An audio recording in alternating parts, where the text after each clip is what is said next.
Hello, how is everybody?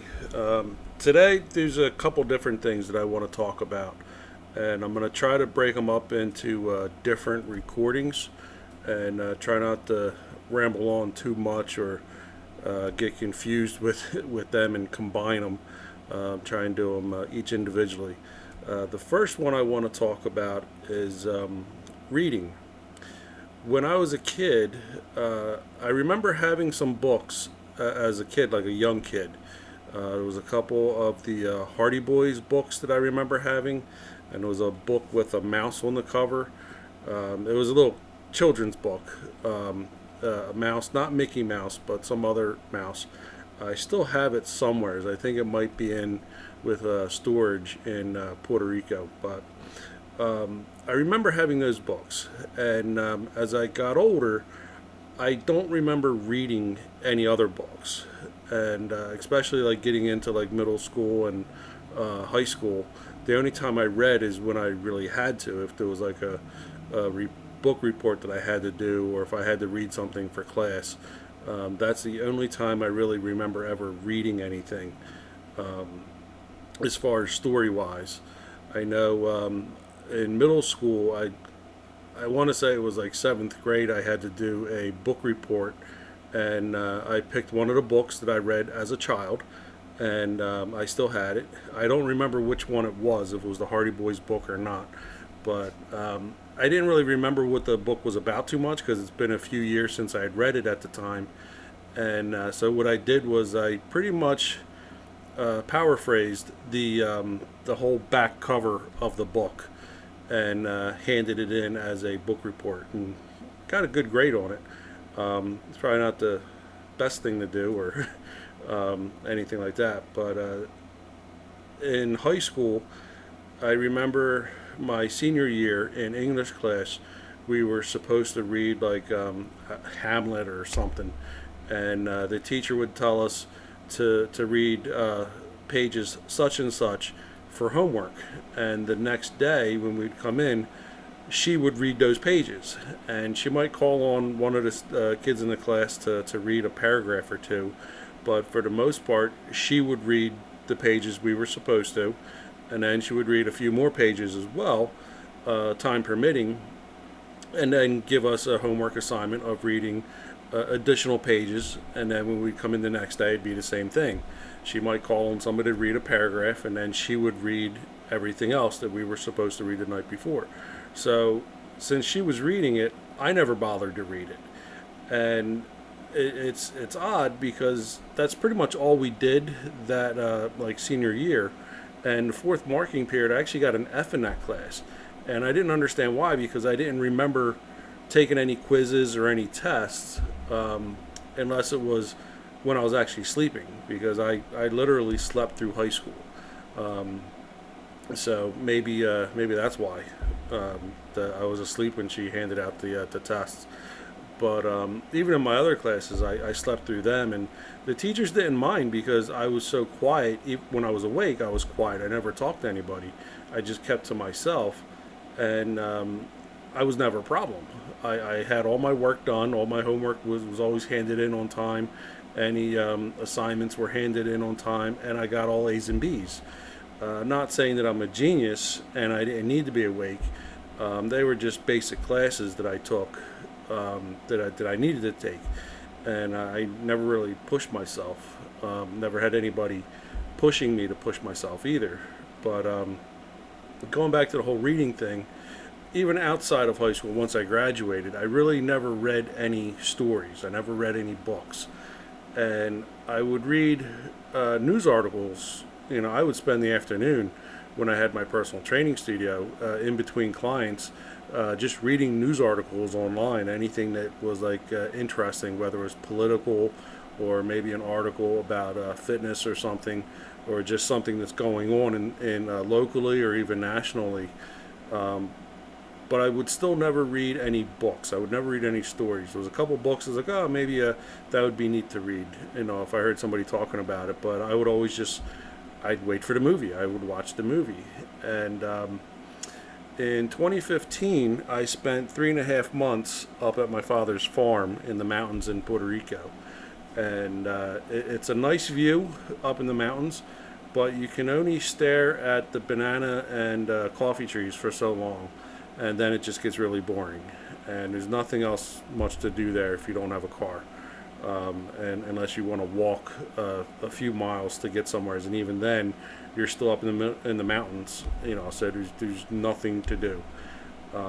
So I got a couple books from him to read, and I would on my phone I downloaded a word search app, and I would go through the word search and find the words and everything, and a lot of the words were coming up that I didn't know what they meant, and I would write them down, save them in my phone, and then when I would go into town and I would use the Wi-Fi, I would look the words up and see what they meant.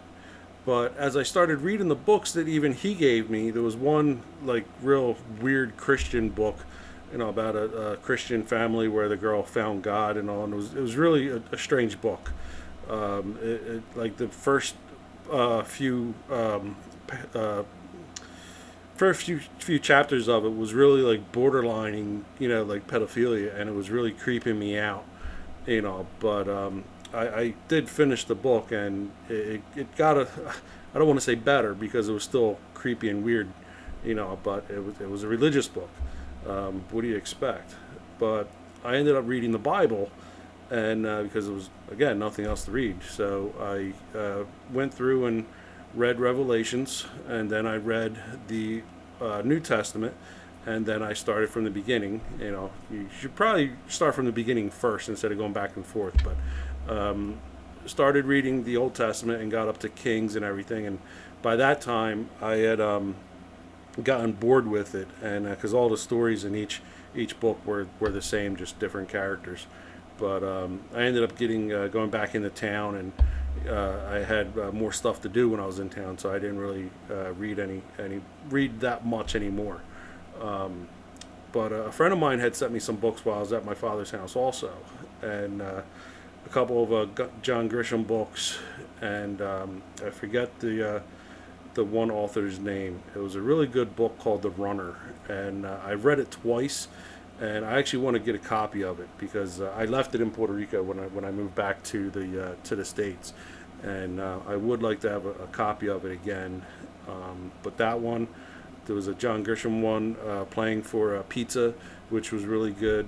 But as I'm going through reading these books, and the books that my friend had sent me, and even going through reading the Bible, I started noticing that a lot of the words that I was coming across in the word search games that I didn't know were in these the books that I'm reading, and they're in the stories, and it got me like thinking that, like, wow, I was like, maybe I should have read more when I was a kid and when I was younger.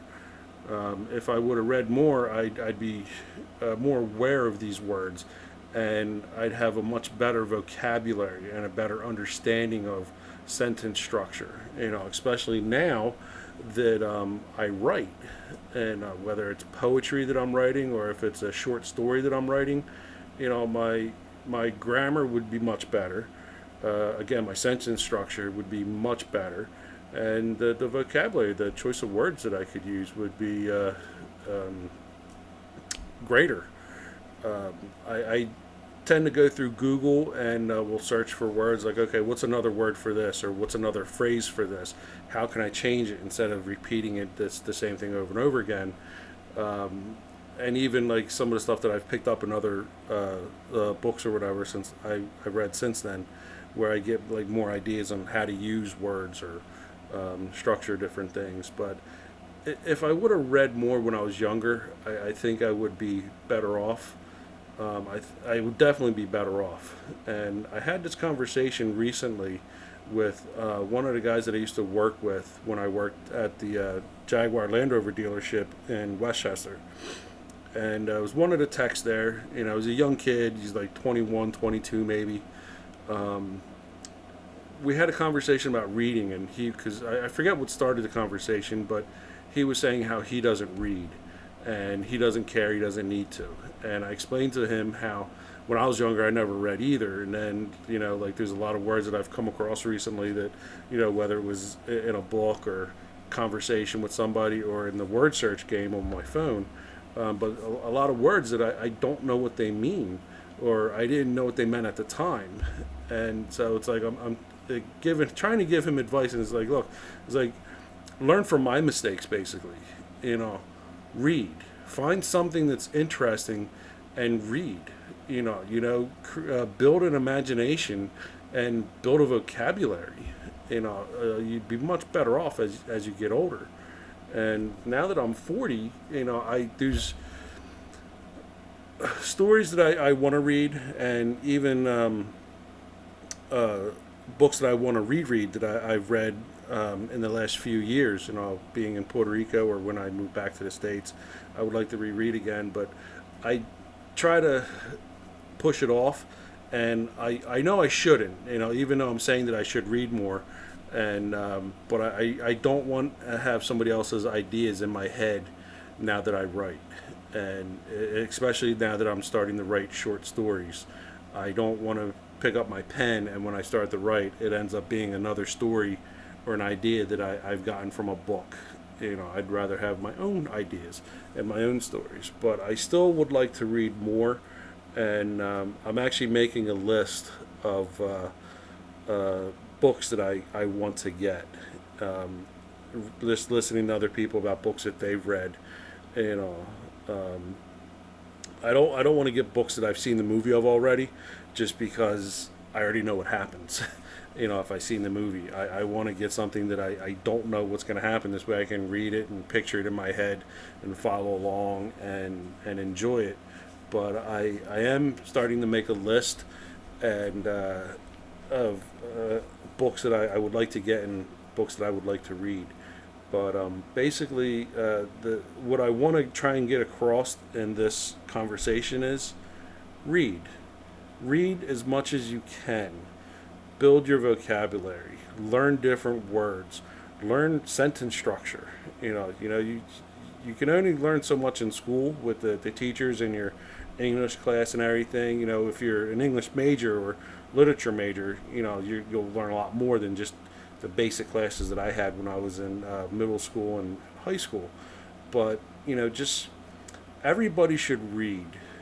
Find something, whether it's a comedy, it's an action, it's a drama, it's a love story, whatever it is you want to look at. But just read.